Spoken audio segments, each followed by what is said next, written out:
Este video, como todos los videos, solo puede ser compartido usando el botón de compartir o compartiendo el enlace. No debe ser descargado y mucho menos subido a otros canales o plataformas. Evítese problemas.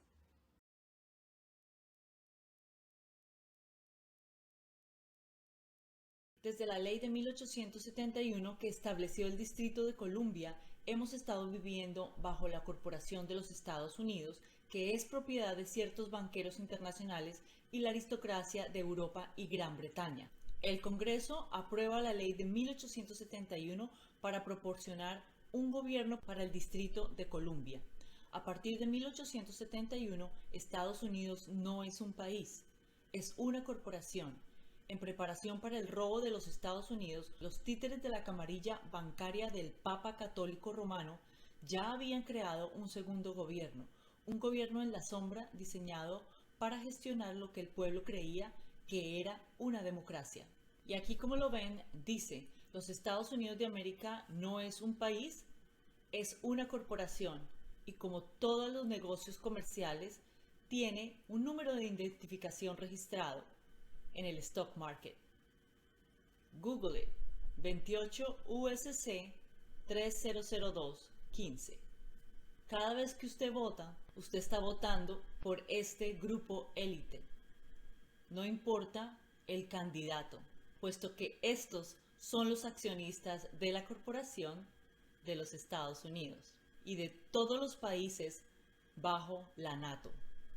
Cada vez que la gente vota, prácticamente le está dando el consentimiento a este grupo élite que sigue haciendo lo que viene haciendo. Pero no crean que los de la foto son los únicos. Hay 2 o 3 más por encima de ellos, muy poderosos, como les vengo diciendo desde el principio del canal.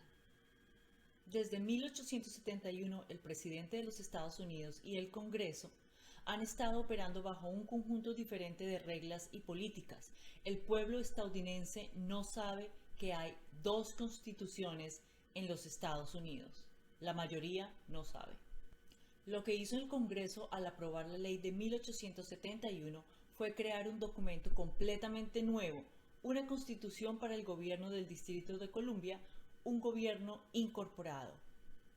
Esta nueva constitución alterada no tenía la intención de beneficiar a la República, beneficia solo a la Corporación de los Estados Unidos de América y opera completamente fuera de la constitución original, la constitución orgánica.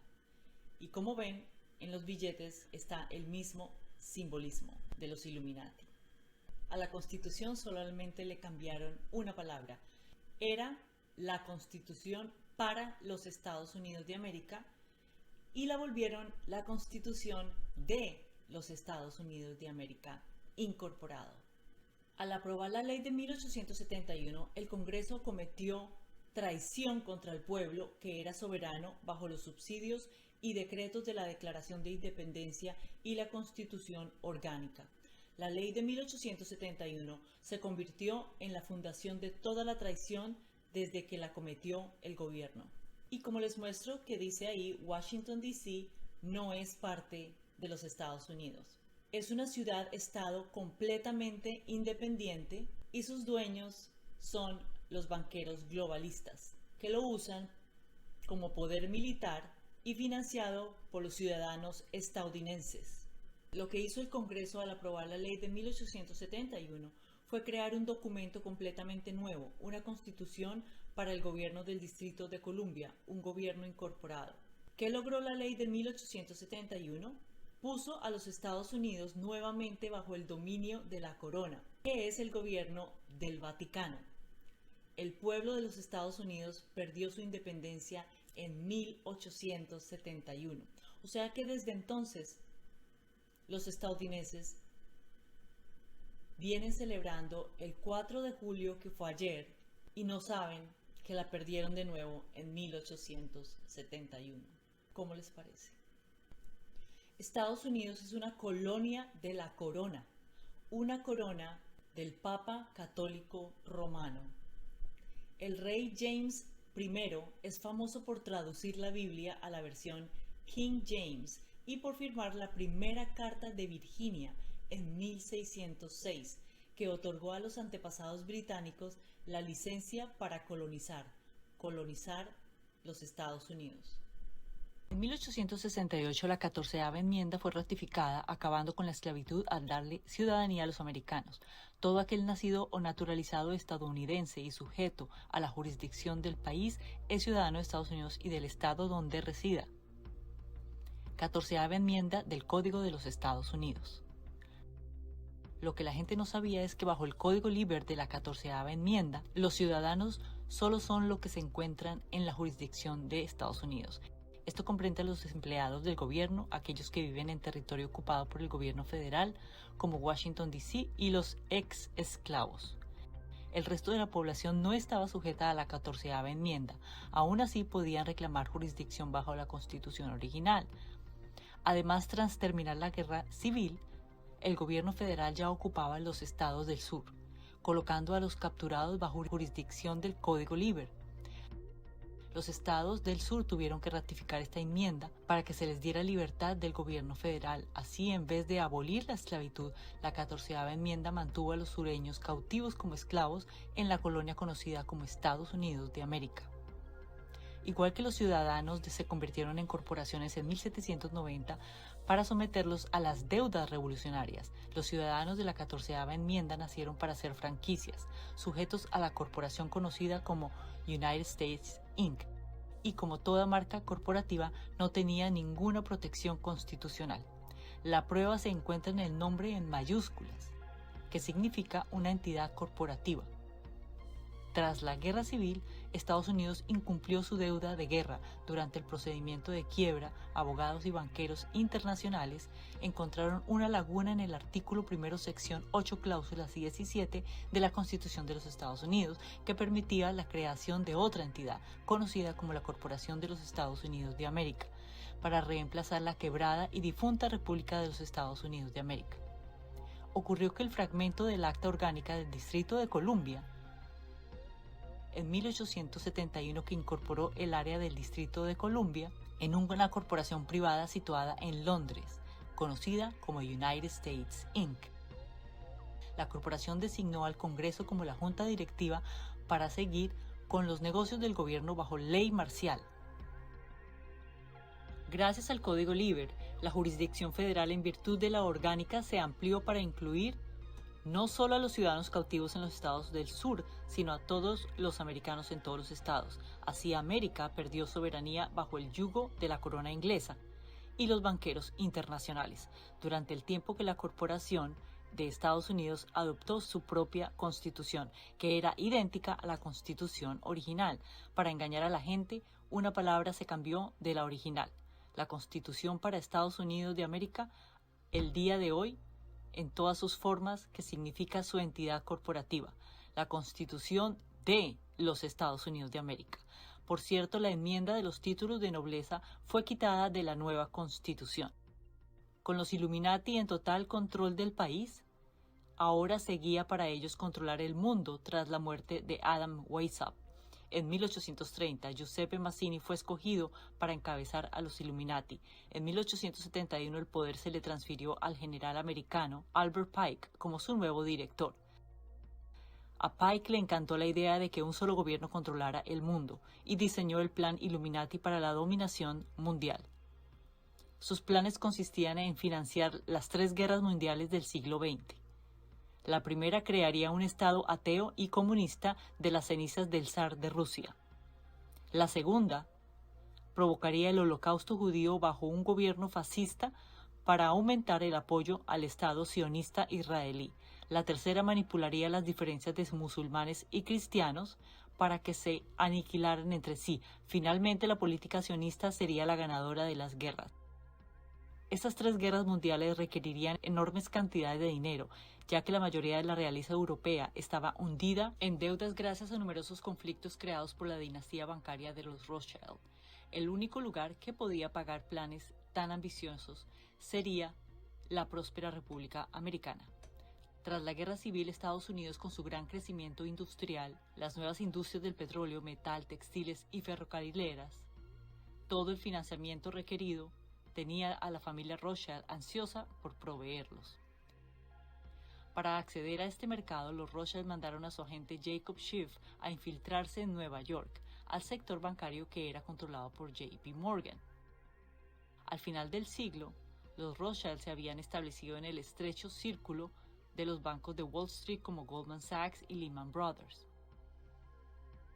Ahora su más grande posesión era el control total del sistema monetario estadounidense. Con ayuda de Jacob Schiff y JP Morgan, los Rothschild crearon un plan que sedujo al Congreso para que se diera control sobre el dinero. Esto ocurrió a la par con la crisis de liquidez de 1907, que causó que muchos negocios y bancos quebraran en todo el país. La crisis comenzó cuando JP Morgan publicó rumores que la compañía Knickerbocker no tenía dinero. Con el pánico bancario en curso, fueron forzados a pedir préstamos, creando una reacción en cadena que amenazaría con colapsar el sistema bancario. Las bancarrotas siguieron hasta el JP Morgan y compañía hicieron generosos préstamos a los bancos quebrados, pero JP Morgan no trataba de rescatar el sistema bancario, sino que usó a la crisis para destruir a su competencia al elegir qué banco salvar. Pero la peor pérdida de la caída fue una quiebra inminente en la Corporación de los Estados Unidos, que no tenía forma de pagar sus deudas cuando debían en 1912.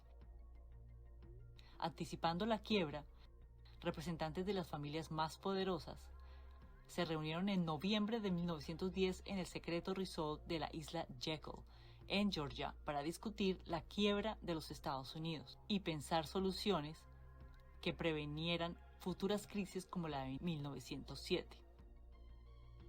Los que asistieron, incluyendo el senador Nelson Aldrich, Paul Warburg, representantes de JP Morgan y compañía, y Jacob Schiff, representando a la familia Rothschild, propusieron una extensión de 20 años en la deuda nacional si Estados Unidos accedía a conceder un banco central privado que sirviera como último recurso para prestar a otros bancos, para prevenir futuras crisis. Tras una semana, sus planes resultaron en el sistema de la Reserva Federal. Como el presidente Taft nunca habría dado el sistema monetario nacional a los banqueros internacionales, esperaron a que el progresista Woodrow Wilson tomara el poder. En agradecimiento a las generosas contribuciones de banqueros a la campaña de Woodrow Wilson, de mala gana les prometió que firmaría el acta de la Reserva Federal si era electo presidente. Muchas fuerzas poderosas se opusieron a la creación de un banco central privado. Para acabar con esta amenaza, JP Morgan invitó a los principales detractores de la Reserva Federal al viaje inaugural del lujoso Titanic construido por White Star Line, propiedad de JP Morgan. JP Morgan ordenó al capitán girar y estrellarse contra un iceberg y, bajo amenaza, evitó que muchos hombres subieran a barcos salvavidas, matando muchos de sus enemigos en un solo ataque. Cuando Woodrow Wilson se enteró de esto, dijo: hay poderes en este mundo tan sutiles, tan organizados, tan alertas, que es mejor no levantar la voz cuando hablamos de ellos. Al principio de 1913, Estados Unidos dejó de pagar su deuda tras negársele otra línea de crédito. Ahora el presidente Woodrow Wilson se enfrentaba a otra crisis sin fuentes de efectivo y se fue con el esquema bancario del resort de la isla Jekyll. Para evitar la oposición, el senador Nelson Aldrich rápidamente pasó el acta de la Reserva Federal por ambas cámaras. El 23 de diciembre de 1913, mientras la mayoría del Congreso estaba de vacaciones, se llamó a quórum. Algunos congresistas traidores electos votaron por voz para evadir el registro público que pasaría a la Reserva Federal, que el presidente Wilson luego firmó. Un minuto después declaró: sin saberlo, he arruinado mi país. Esto regaló la llave de la impresión de dinero del Tesoro de los Estados Unidos a una empresa extranjera registrada bajo la corona inglesa, conocida como el Banco de la Reserva Federal.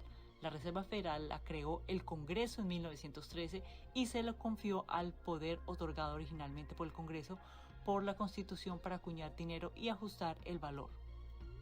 La Reserva Federal dice ser una corporación sin fines de lucro, que opera como parte del gobierno.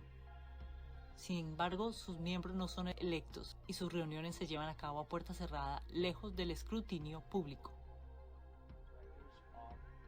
Federal Reserve System is chosen by the president from a list prepared by the bankers themselves. It's important that whomever I pick is viewed as an independent person from politics. Todo este secretismo se volvió sospechoso considerando que la Reserva Federal controla billones de dólares en el sistema bancario. Después que el gobierno dejara de poder emitir dinero, la deuda nacional se disparó a cifras enormes porque ahora tenía que pagar interés a la Reserva Federal en papel moneda en circulación. Pero el interés nunca podía ser pagado, ya que la Reserva Federal requería los pagos en oro que el gobierno no tenía, y aún peor, la porción de interés de la deuda nacional no se emitió en la oferta monetaria. En otras palabras, había que emitir más deuda para seguir pagando los crecientes intereses en préstamos para cumplir con el pago de intereses. El Congreso fue obligado a pasar la Ley de Impuestos sobre la Renta, que se convirtió en ley en 1913 con la ratificación de la 16ª enmienda, conocida igual como la Enmienda de Impuestos sobre la Renta. Inicialmente imponen el 1% del impuesto voluntario sobre todos los ingresos superiores a 3.000 y un sobreimpuesto progresivo en ganancias arriba de 20.000. Esto incrementaría tras las dos guerras mundiales. El impuesto sobre la renta le permitió a la Reserva Federal confiscar las ganancias del hombre común, pero los industriales y financieros estaban exentos de pagar cualquier impuesto sobre la renta porque podían permitirse pagar activos en fundaciones libres de impuestos, que decían dedicarse a la filantropía. Algunos ejemplos incluyen la Fundación Rockefeller, la Fundación Mellon y el Fondo Carnegie.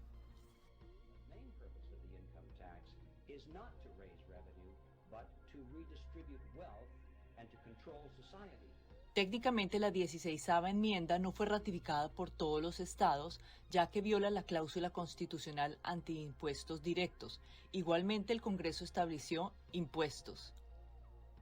El gobierno pudo hacer esto porque bajo su acta corporativa, el Congreso operaba como junta directiva y por lo tanto tenían autoridad para entrar a la enmienda establecida. Hay que recordar que esta enmienda no tenía que ver con la Constitución original, la cual fue reemplazada en 1871 con la Constitución corporativa. Congress tried to enact an income tax in 1894. The Supreme Court said that's unconstitutional. When the Supreme Court says something is unconstitutional, it's unconstitutional. They tried again in 1913, and the Supreme Court said the 16th Amendment conferred no new power of taxation. So, if they didn't have it then, and they didn't get it, they don't have it. There is no constitutional basis for a tax on the wages of Americans living and working in the 50 states of the Union. Period. End of argument. En 1933, Estados Unidos, una vez más, se declaró en bancarrota para someter a todos los ciudadanos al pago de la deuda.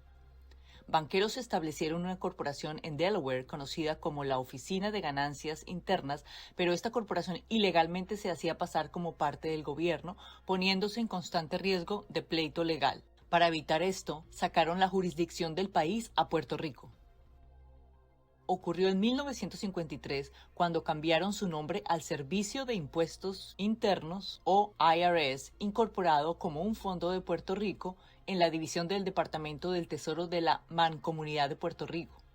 Hay más pruebas en el Código de Estados Unidos que enumera el IRS como un fondo fiduciario de número 62, el Fondo Especial de Impuestos Internos de Puerto Rico.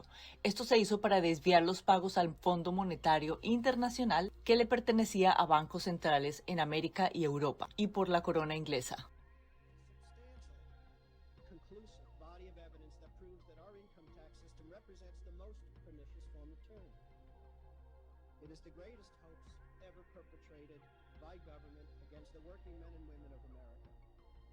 I can eliminate all income taxes tomorrow and have more than enough money to fund the government by using some other guy's bright idea. We tax the Federal Reserve at 0.0006,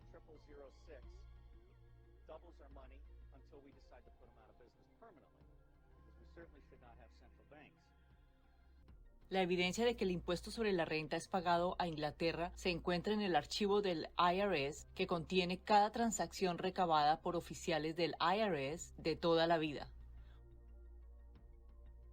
Uno de los códigos determina qué clase de impuestos se está pagando. Después de ver el código en el manual 6209 del IRS, vemos que incorrectamente clasificaron a los americanos como establecidos en corporaciones, ya sea en Guam, las Islas Vírgenes o Puerto Rico. Además, todos los contribuyentes en el formulario 1040 están sujetos a un impuesto por comerciar con Inglaterra bajo tratado con Estados Unidos.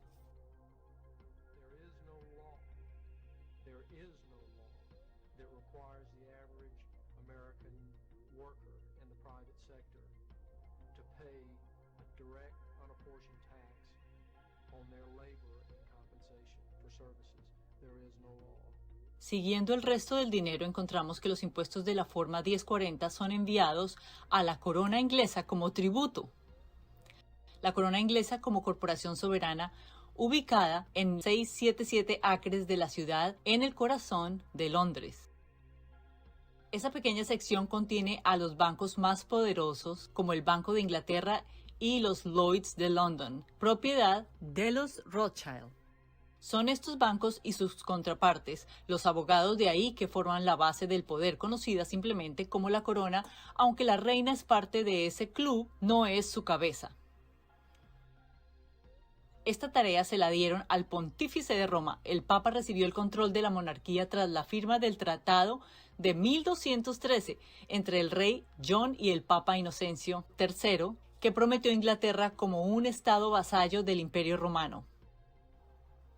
En 1297 este tratado se usó para incorporar la ciudad como estado independiente de la ciudad bajo control del Vaticano, que gobernaría Inglaterra sin depender directamente de la monarquía, así como la corporación de Estados Unidos a la corona inglesa. Así también fueron sujetos del Imperio Británico y esclavos de la deuda de la División Financiera del Vaticano, con sede en la ciudad de Londres. Hoy, esta pequeña pandilla de banqueros tienen todo el control del Parlamento y ha sido desde 1694 cuando el Papa Inocencio XI contrató a William de Orange para disponer de los Stuart Kings y establecer el Banco de Inglaterra. Una vez localizado en la corona inglesa, queda la primera acta de la Reserva Federal que, de acuerdo con los reclamos anteriores del equipo legal, se asignó el 67% del impuesto sobre la renta recabado por el IRS, que se divide para la corona inglesa. Otro 23% se pagaba como dividendo a los 300 accionistas del Banco de la Reserva Federal y el último 10% era para los empleados del IRS, para que no hablaran acerca de este jugoso acuerdo.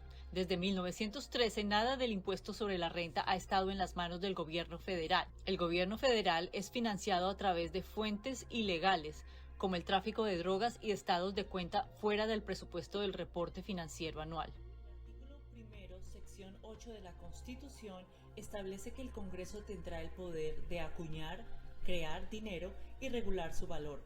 Hoy, sin embargo, la Reserva Federal, que es una empresa privada, controla y obtiene beneficios imprimiendo dinero a través del Tesoro y regulando su valor. La Reserva Federal comenzó con aproximadamente 300 personas o bancos que se convirtieron en propietarios. Los accionistas compraron acciones a $100 por acción. Las acciones no se negocian públicamente en el sistema bancario de la Reserva Federal. Forman un cartel bancario internacional de riqueza sin comparación. El sistema bancario de la Reserva Federal recauda miles de millones de dólares en intereses anualmente y distribuye las ganancias a sus accionistas. El Congreso ilegalmente le dio a la Reserva Federal el derecho de imprimir dinero a través del Tesoro sin interés para la Reserva Federal.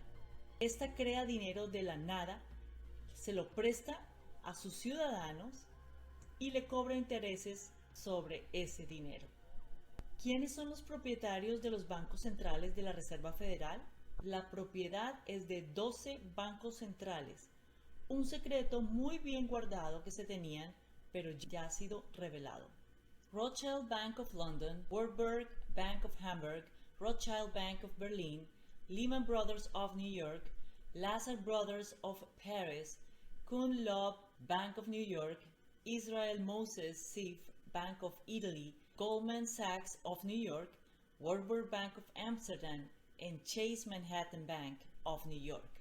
Además, ya sabemos que los mismos de la Reserva Federal comenzaron a comprar los medios de comunicación en la década de 1930 y ahora posee o influye significativamente en la mayor parte de ellos.